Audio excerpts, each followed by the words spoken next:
The other thing that I was curious about is if you are number one, others are learning from you. What are other CEOs learning from your leadership, Mr. Saraogi? I have no clue. And all I want to say is, I and we as a team, we learn every day, and we want to learn every day. Definitely. And this is no great statement in humility. Absolutely. It is a statement of fact.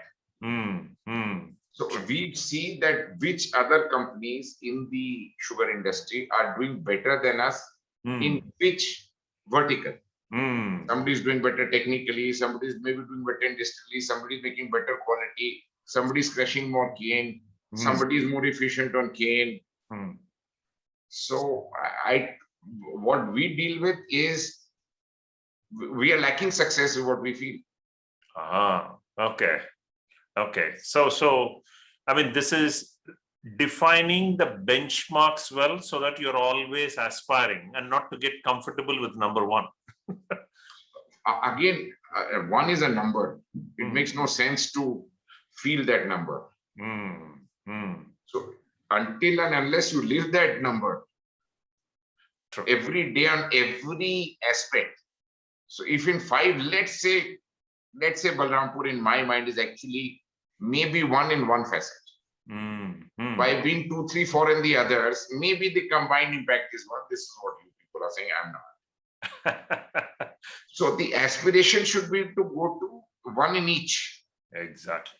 And to go there and retain it. Not merely touch it and come back. Correct. And to retain it fundamentally, structurally, and make it into a habit. Beautiful. That is the goal. That is the goal. We are very far from that yet. Truthfully. Yeah. Not happy at all. Wow. In fact, I get reminded of something I learned with Jack Welch. He said we should be number 1 or number 2 in every market. So every leader came to him and said, we are number 1 or number 2. Then he said, you go back and redefine your market where you are less than 10% of the opportunity. So I can sense now that there is a redefinition to go out and say, don't get cheated by the number 1. It can only, if you get cheated by it, your only next number is 2. That is your logical conclusion. Absolutely. Complacency is your biggest enemy. Absolutely. Undoubtedly. And in any sphere of life. Definitely. Business, taking relationship for granted. Complacency is terrible. Correct. In fact, somebody said complacency is like a cancer, right? You got to be very careful. Very careful.